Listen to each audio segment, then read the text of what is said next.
हरे कृष्णा। आप सभी को गोवर्धन पूजा और अन्नकूट की बहुत बहुत शुभकामनाएं। इस वीडियो में सुनते हैं गोवर्धन पूजा की जितनी भी कथाएं हैं वे सभी, और इसके साथ साथ आपको पूजन विधि और इसका क्या महत्व है वह भी इस वीडियो में बताया जाएगा। तो प्रेम से बोलिए जय श्री कृष्णा, जय श्री हरि। हमारे वेदों में कार्तिक शुक्ल प्रतिपदा के दिन वरुण, इंद्र, अग्नि आदि देवताओं की पूजा का विधान है। इसी दिन बलि पूजा, गोवर्धन पूजा, मार्गपाली आदि भी होते हैं। इस दिन गाय, बैल आदि पशुओं को स्नान कराकर फूल माला, धूप, चंदन आदि से उनका पूजन किया जाता है। गायों को मिठाई खिलाकर आरती भी उतारते हैं। और ब्रजवासियों का तो ये मुख्य त्योहार है। अन्नकूट यानी कि गोवर्धन पूजा भगवान कृष्ण के अवतार के बाद द्वापर युग से प्रारंभ हुई है। उस समय लोग इंद्र भगवान की पूजा करते थे और 56 प्रकार के भोजन बनाकर तरह तरह के पकवान और मिठाइयों का भोग लगाया जाता था। ये पकवान और मिठाइयाँ इतनी मात्रा में होती थी कि उनका पूरा पहाड़ ही बन जाता था। इस दिन शाम के समय में गोवर्धन बनाया जाता है, यानी कि शाम को ही से बनाते हैं। यह 5, 7 या फिर 11 उपलों से बनाया जाता है। अब तो इसको मनुष्य का आकार बनाकर पुष्पों, लताओं आदि से भी सजाने लगे हैं। शाम को गोवर्धन की पूजा की जाती है।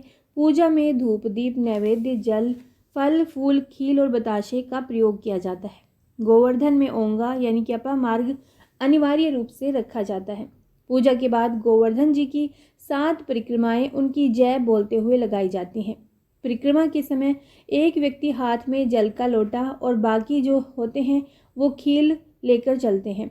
जल के लोटे वाला व्यक्ति पानी की धारा गिराता हुआ तथा अन्य जो पीछे पीछे चलते हैं वे जो बोते हुए परिक्रमा पूरी करते हैं, मतलब खीले बिखेरते हुए चलते हैं।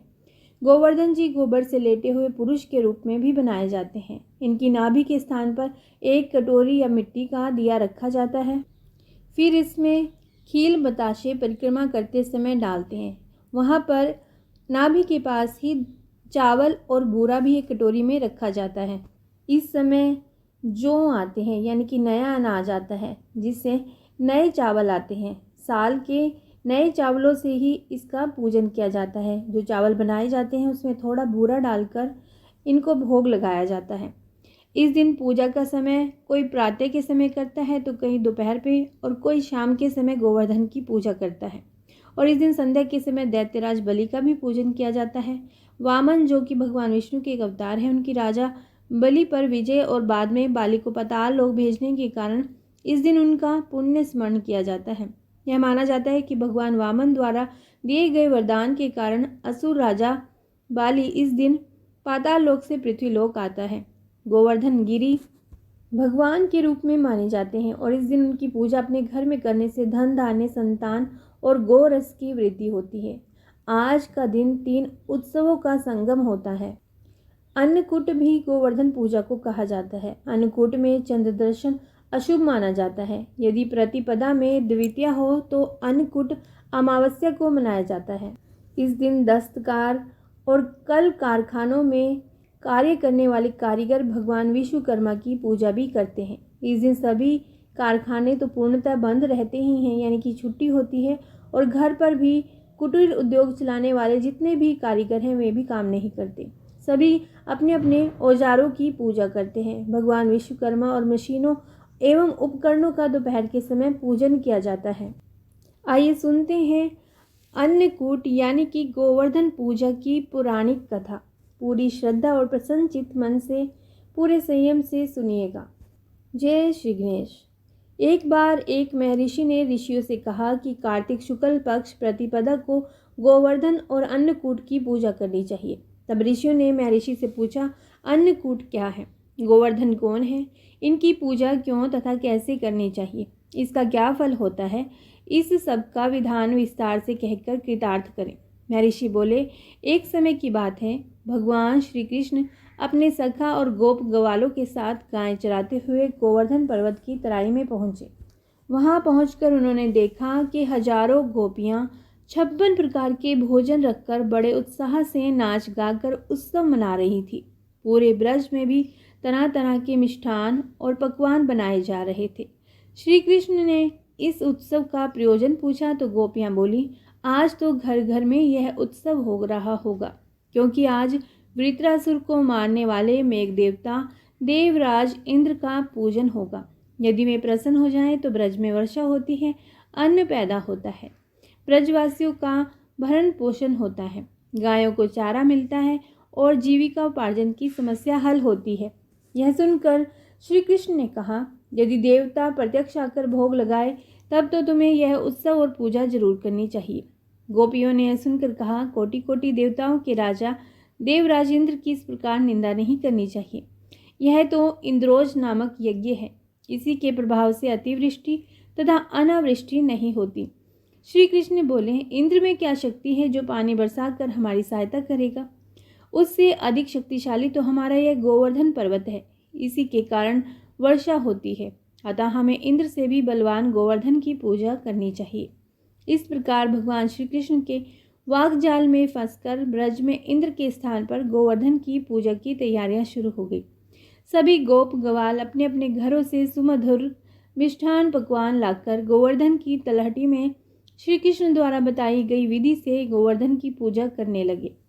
उधर श्री कृष्ण ने अपने आदि दैविक रूप से पर्वत में प्रवेश करके ब्रजवासियों द्वारा लाए गए सभी पदार्थों को खा लिया और उन सबको आशीर्वाद दिया। सभी ब्रजवासी अपने यज्ञ को सफल जानकर बड़े प्रसन्न हुए। नारद मुनि इंद्रोज यज्ञ देखने की इच्छा से वहां आए। गोवर्धन की पूजा देखकर उन्होंने ब्रजवासियों से पूछा तो उन्होंने बताया, श्री कृष्ण के आदेश से इस साल इंद्र महोत्सव के स्थान पर गोवर्धन पूजा की जा रही है।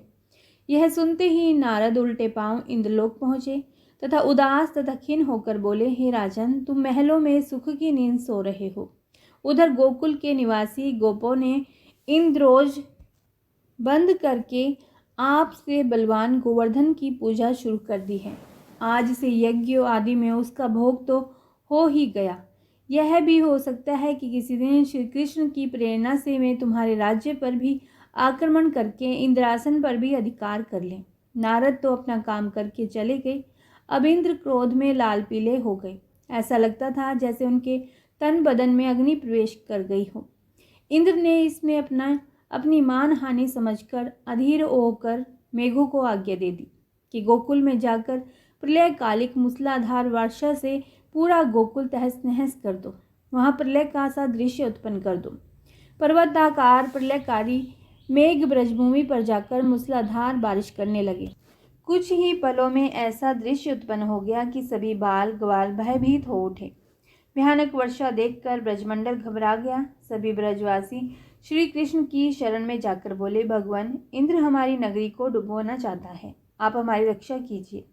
गोप गोपियों की करुण पुकार सुनकर श्री कृष्ण बोले, तुम सब गौओं सहित गोवर्धन पर्वत की शरण में चलो, वहीं सबकी रक्षा करेंगे। कुछ ही देर में सभी गोप ग्वाल पशुधन सहित गोवर्धन की तलहटी में पहुंच गए। तब श्री कृष्ण ने गोवर्धन को अपनी कनिष्ठा उंगली पर उठाकर छाता सा तान दिया और सभी गोप ग्वाल अपने पशुओं सहित उसके नीचे आ गए। 7 दिन तक गोप गोपिकाओं ने उसी की छाया में रहकर अतिवृष्टि से अपना बचाव किया। सुदर्शन चक्र के प्रभाव से ब्रजवासियों पर एक बूंद भी जल नहीं पड़ा। इससे इंद्र को बड़ा आश्चर्य हुआ।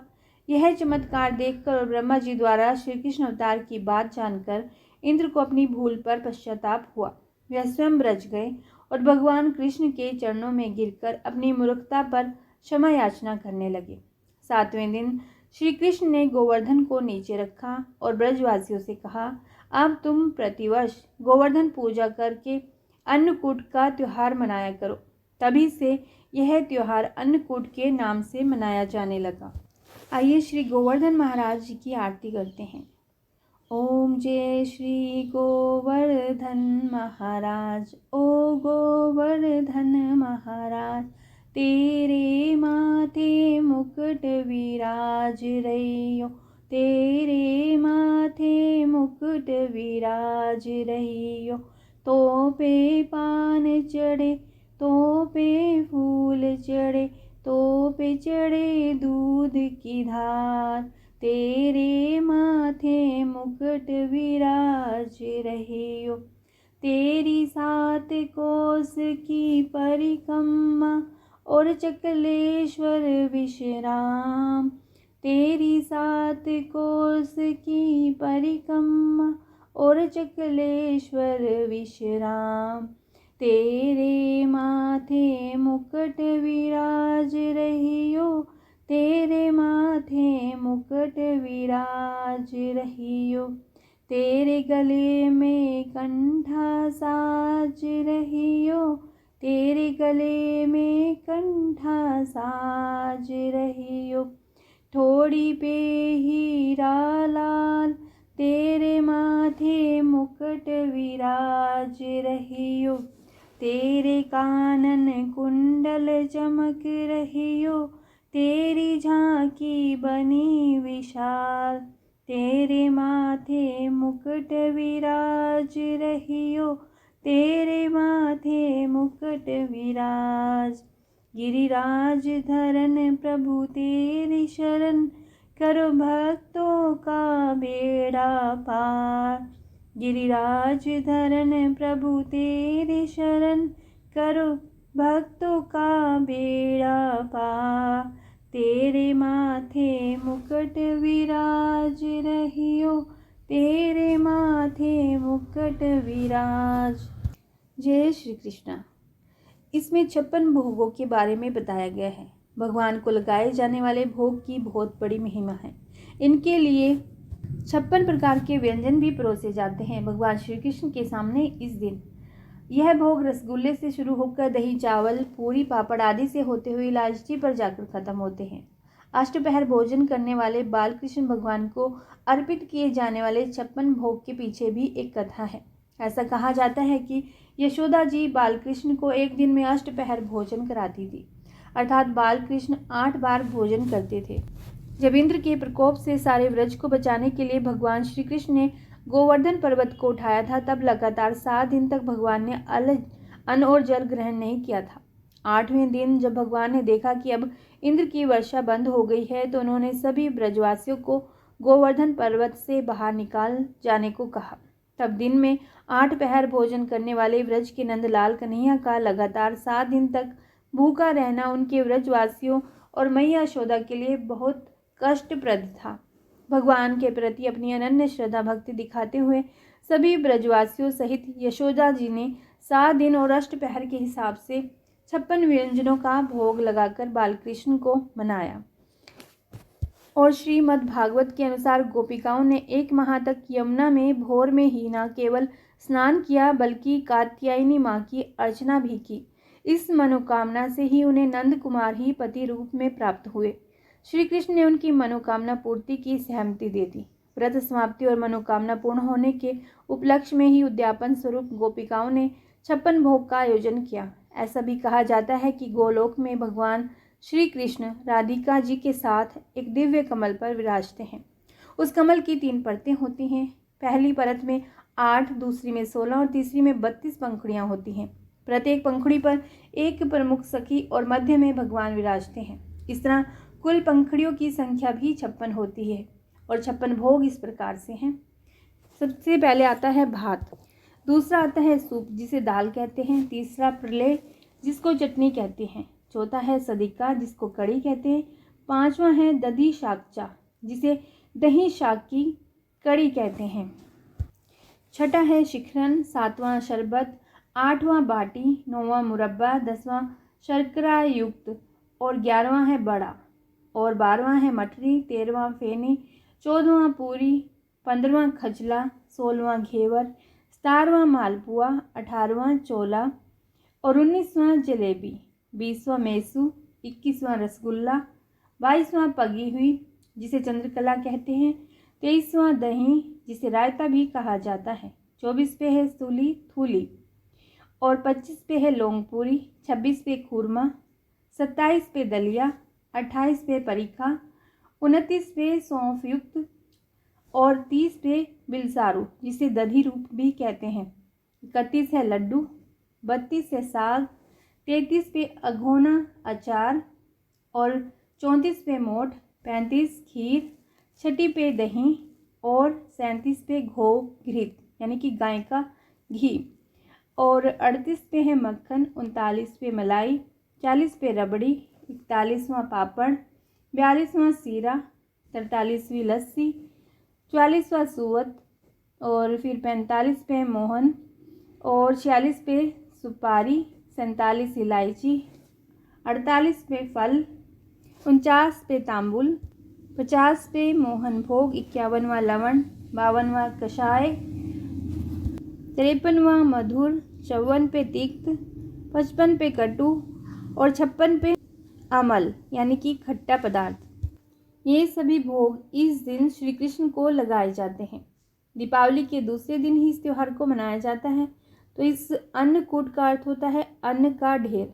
आज ही के दिन योगेश्वर भगवान कृष्ण ने इंद्र का मान मर्दन करते हुए अपने वाम हस्त की कनिष्ठा उंगली पर नहीं उसके नाखून पर गोवर्धन पर्वत को उठाकर इंद्र के कोप से ब्रजवासियों की रक्षा की थी।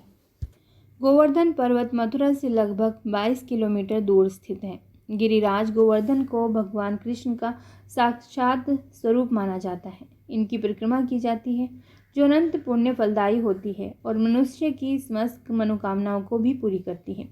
गोवर्धन परिक्रमा 21 किलोमीटर की होती है। मार्ग में कई सिद्ध स्थल जैसे कि राधा कुंड, गौड़ीय मठ, मानसी गंगा, दान घाटी, पूंछरी का लोटा आदि मिलते हैं, जिनके दर्शन मात्र से श्रद्धालु धन्य हो जाते हैं। वैसे अधिकांश श्रद्धालु गोवर्धन परिक्रमा कर चुके होते हैं, लेकिन जिन श्रद्धालुओं ने अभी तक अपने जीवन काल में गोवर्धन परिक्रमा नहीं की हो, वे यदि आज अन्नकूट की पूजा के बाद गोवर्धन परिक्रमा का संकल्प लेकर गोवर्धन परिक्रमा करते हैं तो यह श्रेष्ठकर और पुण्य फलप्रद रहता है, यानी कि इससे बहुत ही ज़्यादा पुण्य मिलता है। कहते हैं कि गोवर्धन पर्वत धारण करने पर जो उसके नीचे की भूमि होती है उस पर जल नहीं गिरा। तो आइए जानते हैं इसके पीछे की कथा भी। एक समय शिवजी ने पार्वती जी के सामने संतों की बड़ी महिमा गाई। संतों की महिमा सुनकर पार्वती जी की श्रद्धा उमड़ी और उसी दिन उन्होंने श्री अगस्त्य मुनि को भोजन का निमंत्रण भी दे दिया और शिवजी को बाद में इस बात का पता बताया कि उन्होंने उनको निमंत्रण दे दिया है अगस्त्य मुनि को माता पार्वती ने। इसे सुनकर शिवजी हंसे और कहा, आज ही तो संतों में श्रद्धा हुई और आज ही ऐसे संत को न्योता दे दिया। अगर किसी को भोजन कराना ही था तो किसी कम भोजन करने वाले मुनि को ही न्योता दे देती। तुम अगस्त्य को नहीं जानती, 3 चुल्लू में समुद्र को सोख गए थे। भला इनका पेट भरना कोई हंसी खेल है? यदि भूखे रह गए तो लोक में बड़ी निंदा होगी। जीवन में एक बार शिव के यहाँ गए और भूखे ही लौटे। भद्रे, कार्य विचार कर नहीं किया। पार्वती जी बोली, अब तो न्योता दे ही दिया, उसमें उलट फेर होने की नहीं, चाहे जो भी हो। शिव जी बोले, तो तुम जानो, तुम्हारा काम जाने, मैंने तो चुपचाप राम राम जपूंगा। शिव जी ने कहा कि मैं तो चुपचाप राम राम जपूंगा। पार्वती जी तो साक्षात अन्नपूर्णा ठहरी। उन्होंने सोचा, जब मैं संपूर्ण ब्रह्मांड को पूर्ण भोजन करा देती हूँ तो एक ऋषि का पेट नहीं भर सकती हूँ क्या? अवश्य तृप्त ही नहीं, महातृप्त करके भेजूंगी। फिर क्या था, बड़े जोर शोर से तैयारी हुई। खाद्यान्नों के पहाड़ लग गई। आखिर कितना खाएंगे ऋषि? जब अगस्त्य जी खाने को बैठे तो भोजन का कोई हिसाब ही नहीं। आखिर परोसने वाली साक्षात अन्नपूर्णा, इतना मधुर और इतना स्वादिष्ट भोजन। पार्वती जी अपनी समस्त सखियों सहेलियों सहित दौड़ दौड़ कर परोसती रही कि भोजन का तारतम्य ना टूटे। टोकरी की टोकरी थाल में पलटती जाती थी, किंतु इधर यह भी खूब रही कि क्षण भर में ही थाली साफ। खाते खाते जब अगस्त्य जी की जठरा अग्नि धधकी तो उन्हें भोजन को हाथ से उठा उठाकर ग्रास ग्रास खाने की जरूरत ही नहीं रही। भोजन स्वयं खींचकर उनके मुंह में जाने लगा। परोसने वाली सखियां घबराई कि कहीं भोजन के साथ हम सब भी ना खींची चली जाए। ऋषि जी का ढंग देखकर माता अन्नपूर्णा भी अचंभे में पड़ गई। सोचने लगी, अब तो भगवान ही मर्यादा रखेंगे।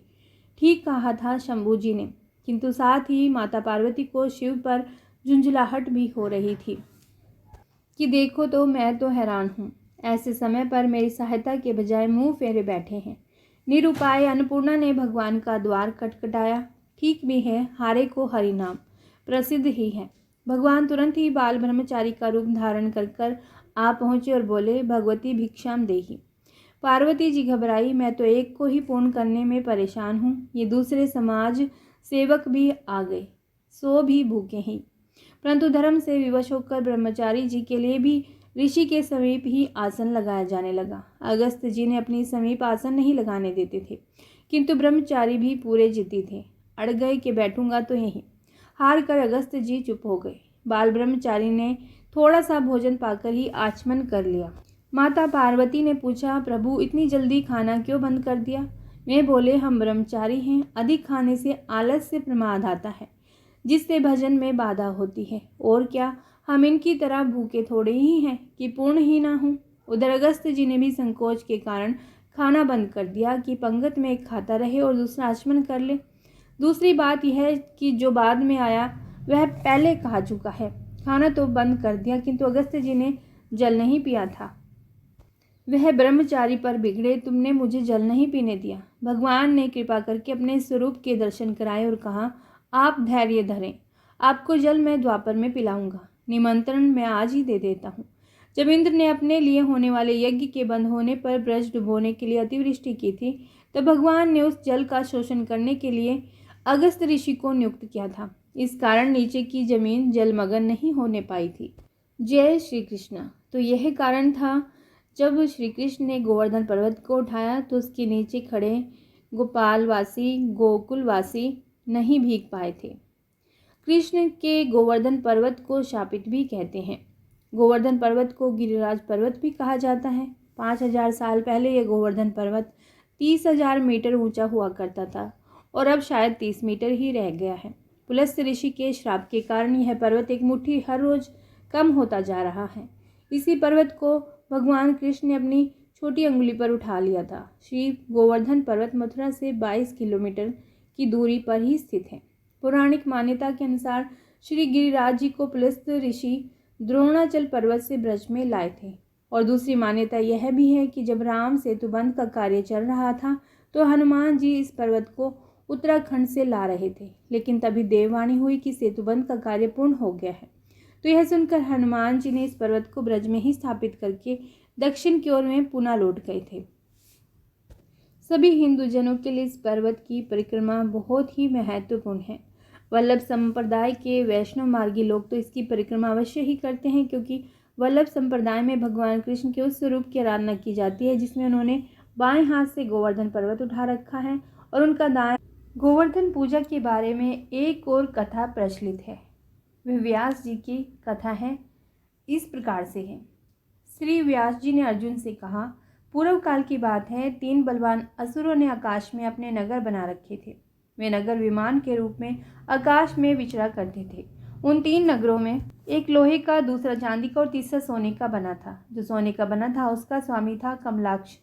चांदी के बने हुए पुर में तारकाक्ष रहता था और लोहे के नगर में विद्युन्माली रहता था। इंद्र ने उन पुरों का भेदन करने के लिए अपने सभी अस्त्रों का प्रयोग किया, पर वे सफल नहीं हुए। तब सभी देवता भगवान शंकर की शरण में गए। वहां पहुंचकर उन्होंने कहा, भगवान, इन त्रिपुर निवासी दैत्यों को ब्रह्मा जी ने वरदान दे रखा है। उसके घमंड में फूलकर ये भयंकर दैत्य तीनों लोगों को कष्ट पहुंचा रहे हैं।